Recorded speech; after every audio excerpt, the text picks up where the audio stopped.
વિછિયા તાલુકાના કાસકોલિયા ગામના વિસ્તારની અંદર જે આયા કંપની દ્વારા જે તે વિસ્તારની અંદર પવનચક્કી વિન્ડ ફાર્મ ઊભા કરવામાં આવે છે, કોઈપણ ખેડૂતની પરવાનગી વિના, કદાચ આ ખેડૂતો અભણ છે પણ ખેડૂત સેવા સંગઠન ગુજરાત ટ્રસ્ટના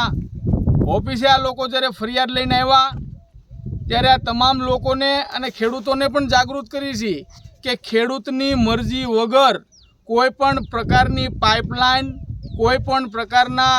ઇલેક્ટ્રિક થાંભલા કે ઇલેક્ટ્રિક તાર કે આવા વિન્ડ ફાર્મ ખેડૂતની મરજી ન હોય, એની અનુમતિ ન હોય તો એ ઊભા કરી શકે નહીં. પરંતુ થોડા દિવસો પહેલાં કાસકોલિયા ગામની અંદર જે ઘટના બની,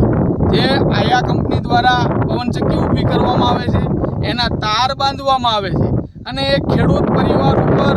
આ આયા કંપનીના કર્મચારીઓ દ્વારા એક લુખ્ખા તત્વો જેવો વ્યવહાર કરવામાં આવે છે અને બળજબરીપૂર્વક એની પરવાનગી લીધા વગર એને તાર બાંધી દેવામાં આવે છે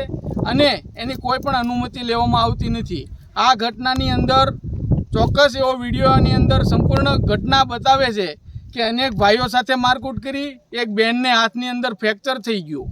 આ ખેડૂત પરિવારે જસદણ પોલીસ સ્ટેશનની અંદર ફરિયાદ લખાવી, તેમ છતાં એનું કોઈ સાંભળવામાં આવતું નથી. તો ખેડૂત સેવા સંગઠન ગુજરાતના માધ્યમથી અમે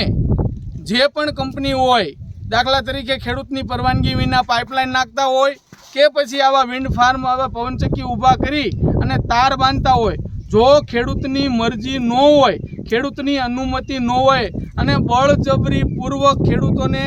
માર મારી અને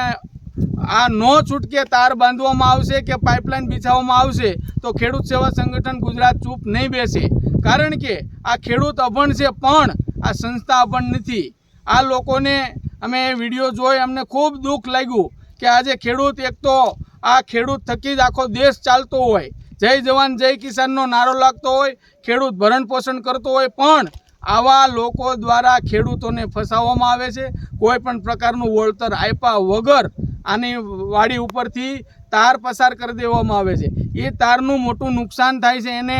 જે તે વખતે એની અંદર વાવેતર કરવાનું હોય કે પછી કોઈ બાંધકામ કરવાનું હોય ત્યારે આ તાર નડતા હોય. તો આ આયા કંપનીને અમે તાકીદ કરી છે કે યુદ્ધના ધોરણે આ વિસ્તારની અંદર જ્યાં પણ પવનચક્કી કે આવા વિન્ડ ફાર્મ ઊભા કર્યા હોય, જે પણ ખેડૂતોને અનુમતિ વગર તાર બાંધ્યા હોય તો તાર વહેલી તકે ઉતારી લે,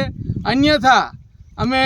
એની ઉપર કાયદેસરની જે પણ કાર્યવાહી થશે તે તમામ પ્રકારની કરશું. આજે ખેડૂત સાથે ઘટના બની, એ અન્ય કોઈ ખેડૂત કે ખેડૂત પરિવાર સાથે આવી ઘટના ન બને, નહીંતર આગામી દિવસોની અંદર ખેડૂતોને સાથે રાખી આવી કંપની વિરુદ્ધ કાયદેસરની કાર્યવાહી કરવામાં આવશે.